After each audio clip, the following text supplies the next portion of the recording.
Comrade Sitaram Yechury గారు నిన్న అనారోగ్య కారణం వల్ల చనిపోవడం జరిగింది. ఆయన మొత్తం బాల్యం అంతా ఆంధ్ర వాడే.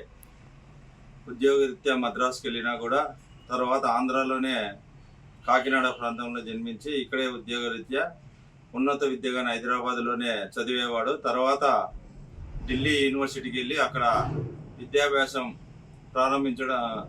చేయడం జరిగింది. అక్కడి నుంచే ఆయన విద్యార్థి సంఘం నాయకుడిగా ఇది ఎస్ఎఫ్ఐ విద్యార్థి సంఘం యూనివర్సిటీలోనే అక్కడ ఉన్న స్థానిక ఆర్ఎస్ఎస్ వ్యతిరేకంగా ఉన్న సంఘాలకు వ్యతిరేకంగా నాయకత్వం వహించి అక్కడ నాయకుడిగా ఎదుగు అతి చిన్న వయసులోనే నాయకుడిగా వెళ్ళినాడు.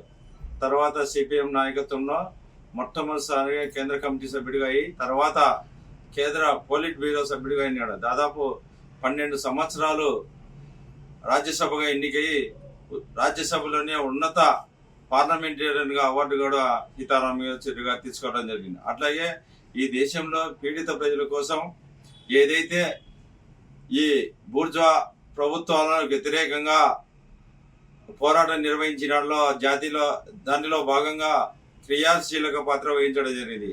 దాంట్లో చెప్పుకోదగ్గది ఏమంటే జాతీయ గ్రామీణ ఉపాధి హామీ చట్టం, అట్లాగే సమాచార హక్కు చట్టం, ఆ రోజు కేంద్ర ప్రభుత్వంలో సంకీర్ణ ప్రభుత్వంలో కీలక భాగస్వామ్యం వహించి ఆ చట్టాలు ఈ దేశ ప్రజలకు ఉపయోగ విధంగా తీసుకోవడం రావడంలో సీతారాం యేచూరి గారు కీలక పాత్ర వహించాడు. అట్లే కాకుండా మన్మోహన్ సింగ్ అణు ఒప్పందం వ్యతిరేకంగా అణు ఒప్పందం తీసుకుని రావడంలో దాని వ్యతిరేకంగా ఆ రోజు పార్లమెంట్లోని బాయ్కాట్ చేసి ప్రభుత్వానికి మద్దతు వ్యతిరేకంగా నిర్వహించడంలో సీతారాం యేచూరి గారు కీలక పాత్ర వహించాడు.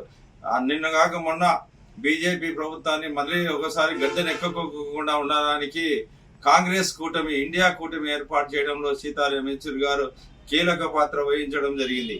ఈ విధంగా దేశంలో పీడిత ప్రజల కోసం పీడితులకు న్యాయం జరగాలని ఏదైతే తీసుకొని దేశ ప్రజలకు అమలు చేయడంలో సీతారాం యేచూరి గారు కీలక పాత్ర వహించినాడు. కానీ ఏదేమైనా కూడా భారతదేశంలో ఇలాంటి నాయకుడిని అనారోగ్యం వల్ల చనిపోవడం వల్ల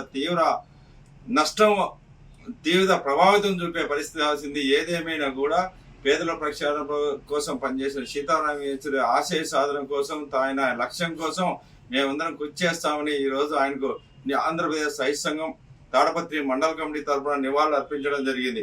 భవిష్యత్తులో కార్యక్రమాలు ఏం చేసినా కూడా సీతారాం యేచూరి ఆశయ సాధనలో భాగస్వాములు అయ్యే విధంగా మేమందరం కృషి చేస్తామని ఈ రోజు నివాళులు అర్పించడం జరిగింది.